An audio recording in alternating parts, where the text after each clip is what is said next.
નમસ્કાર મિત્રો, સ્વાગત છે આપનું આજના વિડીયોમાં. તો મિત્રો, શું તમારું લેપટોપ સ્લો થઈ ગયું છે? તમારું ડેસ્કટોપ પીસી સ્લો થઈ ગયું છે? કમ્પ્યુટરને, લેપટોપને, ડેસ્કટોપને કેવી રીતના ફાસ્ટ કરવાનું, કેવી રીતના તમારી વિન્ડોઝ ઓપરેટિંગ સિસ્ટમને આપણે ફાસ્ટ કરી શકીએ? સો મિત્રો, આજે હું તમારી સાથે ખૂબ જ ઉપયોગી ટિપ્સ અને ટ્રિક્સ શેર કરવા જઈ રહ્યો છું. તો આવો મિત્રો, શરૂ કરીએ.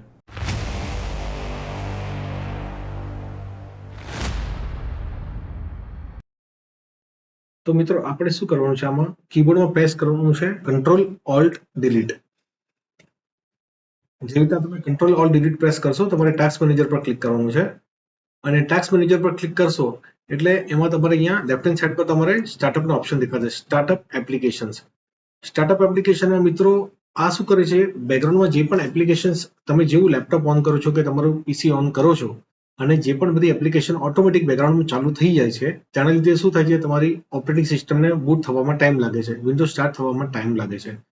તો ટાઈમ લાગે છે અને એ બેકએન્ડમાં એની ઘણી બધી સર્વિસીસ પણ ચાલુ હોય છે મિત્રો. તો તમારે શું કરવાનું છે? આ સ્ટાર્ટઅપ એપ્સ જે છે, સૌથી પહેલા તો એને તમારે અહીંયાથી જેટલી પણ જે તમને અનવોન્ટેડ છે, ફોર એક્ઝામ્પલ આ માઇક્રોસોફ્ટ કોપાઇલટ છે, બરાબર, એનેબલ છે, તો એનું હું શું કરીશ? રાઈટ ક્લિક કરીને ડિસેબલ કરી નાખીશ.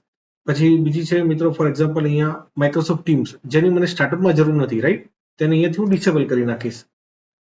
પછી એવી ઘણી છે એપ. જો પછી આ એક ઓપ્શન છે મિત્રો આની અંદર, સ્પોટીફાઈ અત્યારે એનેબલ દેખાડે છે અહીંયા, બરાબર, મારે એની હમણાં જરૂર નથી સ્ટાર્ટઅપમાં, તો એને હું ડિસેબલ કરી નાખીશ. આવી રીતના મિત્રો જેટલી પણ સ્ટાર્ટઅપમાં એપ્સ છે જે અનવોન્ટેડ તમારો ટાઈમ પણ કન્ઝ્યુમ કરે છે અને વિન્ડોઝ બૂટ થવામાં ટાઈમ લગાવે છે ને એની બેકગ્રાઉન્ડમાં ઘણી બધી સર્વિસીસ ચાલુ હોય છે તેને લગતી, તો તમારે શું કરવાનું છે? સ્ટાર્ટઅપ એપ્સમાં જઈને જે પણ એપ્લિકેશન તમારે સ્ટાર્ટઅપમાં નથી હોય તેને ખાલી ડિસેબલ કરી નાખવાની છે. આ ઓપ્શનમાં મિત્રો આપણે ક્લીન સ્ટોરેજ કરવાનું છે આપણું કમ્પ્લીટ સિસ્ટમની અંદર. આ ક્લીન સ્ટોરેજમાં શું હોય મિત્રો? તમારે વિન્ડોઝ પર ક્લિક કરવાનું છે, સેટિંગ્સમાં જવાનું છે, સેટિંગ્સમાં સિસ્ટમમાં ક્લિક કરીને અહીંયા તમને સ્ટોરેજનો ઓપ્શન આપશે, એમાં તમે ક્લિક કરશો ને તો ટોટલ તમારી કઈ ડ્રાઈવમાં કેટલી સ્ટોરેજ છે મિત્રો એ તમને અહીંયા દેખાડશે. મેક શ્યોર તમારે શું કરવાનું છે? અહીંયા જે સ્ટોરેજ સેન્સ કરીને ઓપ્શન છે એમાં લખેલું છે automatically free up space delete temporary files, right. તો આ ઓપ્શન ઓફ છે અત્યારે, રાઈટ, તો એને તમારે ખાલી જસ્ટ ઓન કરી દેવાનો છે. તો શું કરશે? ઓટોમેટિકલી તમારી સ્ટોરેજ અંદર જે અનવોન્ટેડ સ્પેસ ઓક્યુપાય કરે છે તે રિમૂવ કરી નાખશે મિત્રો, અને આનાથી તમારી સ્ટોરેજ ક્લિયર થતી રહેશે. તો મિત્રો આ પણ એક વિન્ડોઝ અપડેટનો ઓપ્શન છે અને આ પણ બહુ યુઝફુલ ઓપ્શન છે મિત્રો. તો આમાં ધ્યાનથી સમજજો શું કરવાનું તમારે. સૌથી પહેલા તો તમારે સ્ટાર્ટ પર ક્લિક કરીને ખાલી અપડેટ ટાઈપ કરવાનું. અપડેટ ટાઈપ કરશો એટલે તમારે ચેક ફોર અપડેટ્સ કરીને ઓપ્શન આવશે, એના પર તમે ક્લિક કરશો. જેમાં મિત્રો વિન્ડોઝ અપડેટમાં આપણે સ્ક્રીન પર ક્લિક કરશું તો અહીંયા ચેક ફોર અપડેટ્સ કરીને ઓપ્શન આવશે. અગર તમારું વિન્ડોઝ અપડેટ ન હોય મિત્રો તો મેક શ્યોર કે તમે મહિનામાં 1 થી 2 વખત વિન્ડોઝને અપડેટ કરો, બરાબર છે. હવે અહીંયા તમારું વિન્ડોઝ અપડેટ થઈ ગયું, એના પછી મિત્રો ખાસ વસ્તુ તમારે શું કરવાની છે? અપડેટ થઈ ગયા પછી અહીંયા તમારે પાછું વિન્ડોઝ આર કરવાનું છે અને અહીંયા તમારે ટાઈપ કરવાનું છે services.msc કરીને ઓકે કરવાનું છે, બરાબર. એટલે તમારે રનમાં જઈને ટાઈપ કરવાનું છે services.msc અને ઓકે કરશો એટલે અહીંયા તમારે સર્ચ કરવાનું છે વિન્ડોઝ અપડેટ.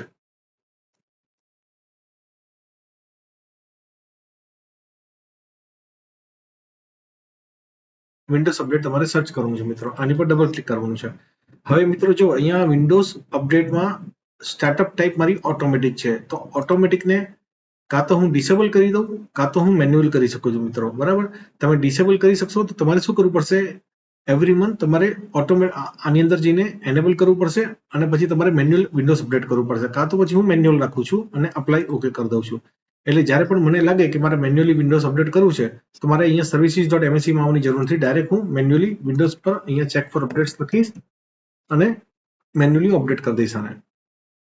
ઓકે મિત્રો આ ઓપ્શનમાં આપણે જોવા જઈશું ટેમ્પરરી ફાઇલ્સ, બરાબર, કે તમે ઘણી બધી એપ્લિકેશન તમારી બેકગ્રાઉન્ડમાં કામ કરતી હોય છે, બરાબર, જ્યારે તમે વિન્ડોઝમાં કંઈ પણ કામ કરો છો, સિસ્ટમમાં કામ કરો છો ત્યારે, તો એની માટે તમારે શું કરવાનું? ઘણી બધી temporary files, cookies, junk files બધું બનતું હોય છે, તો એની માટે તમારે વિન્ડોઝ આર પ્રેસ કરવાનું છે અને અહીંયા ટાઈપ કરવાનું છે ટેમ્પ ટાઈપ કરીને એન્ટર કરશો એટલે અહીંયા જેટલી પણ ફાઇલ છે મિત્રો, આ બધી જે ફાઇલ છે એને તમારે કંટ્રોલ એ સિલેક્ટ ઓલ કરીને શિફ્ટ ડિલીટ કરીને યસ કરી દેવાનું છે. તમારે જેટલી પણ ફાઇલ હશે મિત્રો બધી ડિલીટ થઈ જશે અને આ જે ડિલીટ નથી કરવા દેતી ફાઇલ એને એઝ ઇટ ઇઝ રહેવા દેવાની, કારણ કે કોઈક તો સોફ્ટવેર સાથે લિંક છે અને તેના ચાલુ છે એટલે, અને અહીંયા કેન્સલ કરી દેવાનું છે આને તમારે. એટલે આટલી ફાઇલ તમારી હતી જેટલી પણ અહીંયા દેખાડતી તે બધી રિમૂવ થઈ ગઈ છે. તો આ પણ તમારે એવરી વીક કરતા રહેવાનું મિત્રો. આજે ટેમ્પરરી ફાઇલ્સ રિમૂવ કરવાનું છે અહીંયાથી. ઓપ્શનમાં આપણે જોશું મિત્રો નોટિફિકેશન. વિન્ડોઝમાં ઘણી વખત આપણને નોટિફિકેશન આવતા હોય છે જેની આપણે કઈ રિક્વાયરમેન્ટ હોતી નથી અને અનનેસેસરી આપણે જ્યારે પણ કંઈ પણ કામ કરીએ ત્યારે આપણે ડિસ્ટર્બ થઈ જઈએ છીએ. નોટિફિકેશન આવે છે, પોપઅપ થાય છે અને આપણે લાગે કે શેની માટે નોટિફિકેશન આવ્યું છે, રાઈટ મિત્રો. તો આપણે શું કરવાનું છે મિત્રો, એની માટે સ્ટાર્ટ પર ક્લિક કરવાનું છે, સેટિંગ્સમાં જવાનું છે, સિસ્ટમમાં ક્લિક કરવાનું છે મિત્રો અને નોટિફિકેશન પર ક્લિક કરવાનું છે તમારે.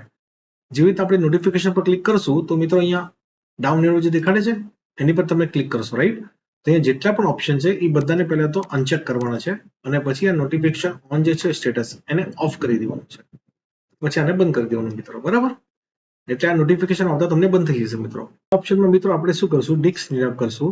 તો એની માટે આપણે શું કરવાનું છે અને આ શેની માટે યુઝફુલ છે ઓપ્શન એ પણ કહું મિત્રો. સૌથી પહેલા તો આપણે અહીંયા ટાઈપ કરવાનું છે સ્ટાર્ટ પર ડિસ્ક ક્લીનઅપ કરીને ઓપન કરશો એટલે તમને અહીંયા બધી ડ્રાઈવ દેખાડશે. C drive, D drive, E drive, જેટલા પણ તમારી ડ્રાઈવમાં પાર્ટીશન હશે. તો આપણે સી ડ્રાઈવ સિલેક્ટ કરીએ ત્યાંના. ઓકે કરશું. ઓકે કરશું એટલે આ ડિસ્ક ક્લીનઅપ પેજ ઓપન થઈ જશે અહીંયા.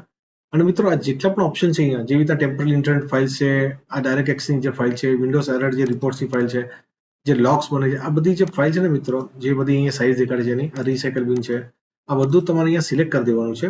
જેટલા પણ બોક્સ છે એને બધાને ટિક કરી દેવાનું છે અને પછી ક્લીનઅપ સિસ્ટમ ફાઇલ્સ લખ્યું છે એની પર તમારે ક્લિક કરવાનું છે અને ઓકે કરવાનું છે મિત્રો. ઓકે કરશો એટલે જેટલી પણ આ બધી ફાઇલ આપણે ચેક કરી છે બરાબર, એ બધી રિમૂવ કરી નાખશે મિત્રો. આ પણ નથી જોઈતી આપણે, ડાયરેક્ટ એક્સ પણ નથી જોઈતી, આ બધી ફાઇલને કઈ જરૂર નથી અત્યારે. ઓકે કરી દઈશું મિત્રો આપણે. ઓકે કરશો એટલે પૂછશે are you sure you want to permanently delete this all files. આપણે ઓકે કરી દઈશું મિત્રો. જેવી રીતે ડિલીટ પર ક્લિક કરશું એટલે આ બધી ફાઇલ અહીંયાથી રિમૂવ કરી નાખશે. અને આ પ્રોસેસ થવા માટે થોડો ટાઈમ લાગશે મિત્રો, એટલે થોડો ટાઈમ વેઇટ કરજો અને પછી રિમૂવ થઈ જાય એટલે પછી તમે આગળ તમારું કામ કરી શકો છો. આ જે ઓપ્શન છે એમાં શું છે, આપણે ઘણી બધી અનવોન્ટેડ એપ જે છે આપણા એક તો લેપટોપમાં બાય ડિફોલ્ટ આવી હોય છે અને બીજી બધી એપ જે આપણે યુઝ નથી કરતા બરાબર, તો પણ સ્ટોરેજ ઓક્યુપાય કરે છે અને જેનો આપણે કોઈ યુઝ નથી, તેનાથી પણ એ એપ્લિકેશન જે છે મિત્રો ઇન્સ્ટોલ હોય એનો પણ વાંધો નથી. ચલો સ્ટોરેજ ઓક્યુપાય કરે છે, પણ એના પછીનું મેઇન પ્રોબ્લેમ શું છે કે બેકએન્ડમાંની ઘણી બધી સર્વિસીસ ચાલુ હોય છે મિત્રો. તેના લીધે આપણું વિન્ડોઝ ખરેખર પરફોર્મન્સ જ્યારે આપણે કંઈ કામ કરતા હોય છે ત્યારે સ્લો થઈ જતું હોય છે.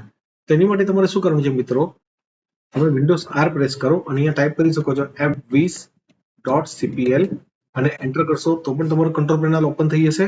અને આવી રીતે ન કરો તો બીજો ઓપ્શન છે મિત્રો, સર્ચ બાર પર તમે ક્લિક કરો અને ટાઈપ કરો કંટ્રોલ, એટલે કંટ્રોલ પેનલ ઓપન થઈ જશે એન્ટર કરશો એટલે. અને એમાં તમારે જવાનું છે પ્રોગ્રામ્સ એન્ડ ફીચર્સમાં. પ્રોગ્રામ્સ એન્ડ ફીચર્સમાં જશો એટલે જેટલા પણ એપ્લિકેશન લોડેડ છે તમારી સિસ્ટમમાં ઇન્સ્ટોલ છે એ બધા તમને અહીંયા દેખાડશે મિત્રો. આમાંથી તમારે જે નથી જોઈતું, ફોર એક્ઝામ્પલ મારે ગૂગલ ક્રોમ નથી જોઈતું, ગૂગલ ડ્રાઈવ નથી જોઈતું, તો એની પર હું અહીંયા ક્લિક કરીશ, અનઇન્સ્ટોલ ઓપ્શન આવે છે, અનઇન્સ્ટોલ કરી નાખીશ બરાબર. મારે જે પણ એપ્લિકેશન નથી હોતી, ઓડાસિટી મારે નથી હોતું તો અનઇન્સ્ટોલ કરીશ અને સિલેક્ટ કરીને બરાબર મિત્રો. આવી રીતના તમારે બધી જ ચેક કરવાની છે તમારામાં કેટલી એપ્લિકેશન ઇન્સ્ટોલ છે. જે પણ જરૂરી નથી તેને તમે અનઇન્સ્ટોલ કરી શકો છો, પણ મેક શ્યોર મિત્રો ધ્યાન રાખવાનું છે તમારે એની પર ક્લિક કરવાનું છે અને પછી ઉપર અનઇન્સ્ટોલ સિલેક્ટ કરવાનું છે. સો મિત્રો આપણે આ જે ઓપ્શન છે આમાં આપણે એક વસ્તુ એ ડિસ્કસ કરવાની છે કે જે આપણે પહેલા વિન્ડોઝ જોતા હતા બરાબર મિત્રો, તો એટલા હેવી ગ્રાફિક્સ નહોતા, એમાં હેવી એટલા વિઝ્યુઅલ્સ નહોતા, રાઈટ. હવે આજની તારીખમાં જેટલા પણ ઓપરેટિંગ સિસ્ટમ બનીને આવે છે માઇક્રોસોફ્ટ તરફથી, એમાં હેવી ગ્રાફિક્સ હોય છે, હેવી વિઝ્યુઅલ્સ હોય છે બધું, રાઈટ. તો એની માટે તમારે શું કરવાનું છે મિત્રો, વિન્ડોઝ આર પ્રેસ કરવાનું છે, અહીંયા તમારે ટાઈપ કરવાનું છે sysdm.cpl અને ઓકે કરવાનું છે મિત્રો. જેવું તમે ઓકે કરશો અહીંયા તમારે જવાનું છે એડવાન્સમાં, એડવાન્સમાં અંડર પરફોર્મન્સ સેટિંગ્સમાં તમારે ક્લિક કરવાનું છે. સેટિંગ્સમાં વિઝ્યુઅલ ઇફેક્ટમાં મિત્રો તમે જોઈ શકો છો અહીંયા કેટલી બધી એનિમેશન છે, બધી અહીંયા ઓલરેડી બોક્સ ચેકમાં કરેલા છે, રાઈટ. તો અહીંયા બીજો ઓપ્શન શું આપ્યું મિત્રો, એડજસ્ટ ફોર બેસ્ટ અપિયરન્સ. આની પર પણ તમે ક્લિક કરશો તો અહીંયા તમે જોઈ શકશો કે કેટલું બધું બેકએન્ડમાં ચાલી રહ્યું છે, રાઈટ મિત્રો. ગ્રાફિક્સ રિલેટેડ, વિઝ્યુઅલ્સ રિલેટેડ આપણે આમાં કશું જ નથી કરવાનું મિત્રો, ખાલી એડજસ્ટ ફોર બેસ્ટ પરફોર્મન્સ પર તમારે ક્લિક કરી દેવાનું છે અને તમે અપ્લાય ઓકે કરશો. થોડુંક તમને લાગશે તમારો ડેસ્કટોપની લાઇટ ને બધું થોડુંક વિઝ્યુઅલ્સ ગ્રાફિક્સ જેવું ચેન્જ થઈ ગયું છે, ડેસ્કટોપ બેકગ્રાઉન્ડ જેવું, પણ કંઈ મેજર ફરક નહીં પડે, પણ તમારું પરફોર્મન્સ આનાથી બેસ્ટ થઈ જશે વિન્ડોઝ મિત્રો.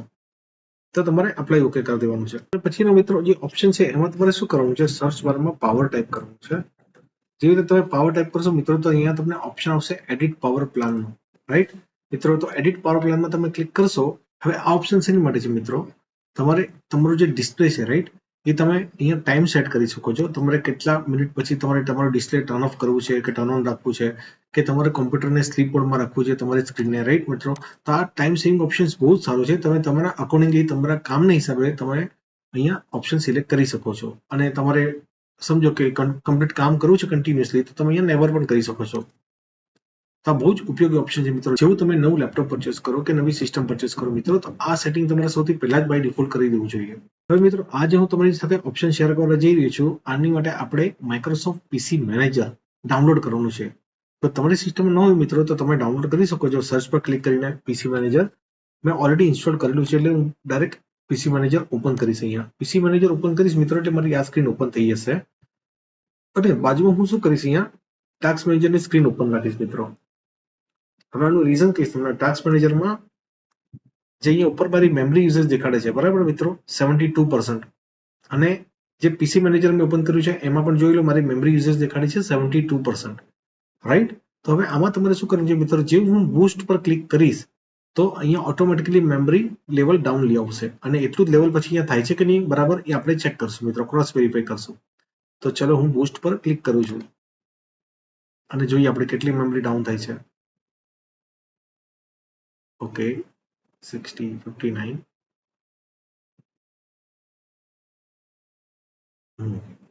અહીંયા અને અહીંયા જોઈ લો મિત્રો, પર્સન્ટેજ સેમ દેખાડે છે, ઓલમોસ્ટ સિમિલર દેખાડે છે, રાઈટ? એટલે આ મિત્રો આ એક ઓપ્શન છે બરાબર પીસી મેનેજરમાં. એના પછી બીજા તમે ઓપ્શન્સ અહીંયા ચેક કરી શકો છો. જોઈ લો, યસ 58% આપણી મેમરી થઈ ગઈ છે મિત્રો, બંને ઓપ્શન દેખાડે છે, રાઈટ? ટાસ્ક મેનેજરમાં અને અહીંયા માઇક્રોસોફ્ટ પીસી મેનેજરમાં. એના પછી મિત્રો તમે અહીંયા બીજા પણ ઓપ્શન એક્સપ્લોર કરી શકો છો. હેલ્થ ચેકઅપ છે, પ્રોસેસ છે, ડીપ ક્લીનઅપ છે, સ્ટાર્ટઅપ છે મિત્રો. તો આ બધા ઓપ્શન્સ પણ તમે એક્સપ્લોર કરી શકો છો. પછી લેફ્ટ હેન્ડ સાઈડ પર પાછા ઓપ્શન્સ છે અહીંયા પ્રોટેક્શન કરીને, એમાં બધા અલગ અલગ ઓપ્શન આપેલા છે. વાયરસ એન્ડ થ્રેટ પ્રોટેક્શન, એના થ્રુ પણ તમે સ્કેન કરી શકો છો. ડાયરેક્ટ મિત્રો તમારે વિન્ડોઝ અપડેટ કરવું હોય તો વિન્ડોઝ પણ તમે અહીંયાથી અપડેટ કરી શકો છો.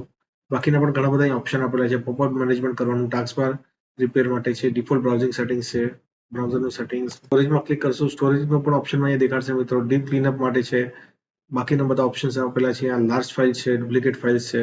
આનો મતલબ એવું છે મિત્રો કે ફોર એક્ઝામ્પલ તમારે તમારી સિસ્ટમમાંથી કોઈ લાર્જ ફાઇલ ચેક કરવી હોય કે કઈ ફાઇલની સાઇઝ સૌથી વધારે મોટી છે, તો તે પણ તમે અહીંયાથી ફાઇન્ડ આઉટ કરી શકો છો ડ્રાઈવ વાઇઝ, કે તમારે સી ડ્રાઈવમાં સ્ટોર ફાઇલની સાઇઝ શું છે, ડી ડ્રાઈવમાં, ઈ ડ્રાઈવમાં, એ લાર્જ ફાઇલ તમે અહીંયાથી જોઈ શકો છો.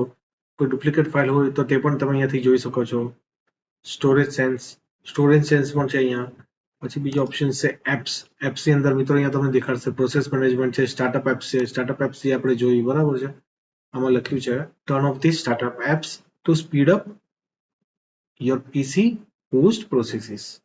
આનો મતલબ છે કે આ જે એપ્સ છે મિત્રો બરાબર, એને આપણે ઓફ કરી નાખશું અહીંયાથી, ત્રણ એપને. તો આપણે પીસીની સ્પીડ હજી પણ ફાસ્ટ થઈ જશે.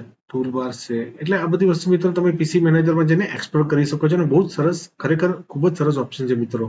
પીસી મેનેજર હું પણ ઘણા ટાઈમથી યુઝ કરું છું, અને માઇક્રોસોફ્ટની એપ્લિકેશન છે, એટલે કંઈ પ્રોબ્લેમ નથી. તો આશા રાખો છો મિત્રો, આજે જે પણ ઓપ્શન આપણે ડિસ્કસ કરીએ, જે પણ ટિપ્સ આપણે ડિસ્કસ કરી, તે ખરેખર તમે ડે ટુ ડે ઉપયોગમાં લેશો. અને મિત્રો, કંઈ પણ તમને ઇસ્યુ હોય ટેકનિકલી, તો પ્લીઝ મને કમેન્ટ્સ કરીને તમે લખી શકો છો. જેવી રીતે મને ટાઈમ મળશે હું તરત તમારા કમેન્ટ્સનો રિપ્લાય કરીશ મિત્રો. તો આવા નવા વિડીયો લાવતો રહીશ. તો પ્લીઝ મારી ચેનલને લાઇક કરો, શેર કરો અને સબસ્ક્રાઈબ કરો મિત્રો. મળશું નવા વિડીયોમાં. Till then, good bye.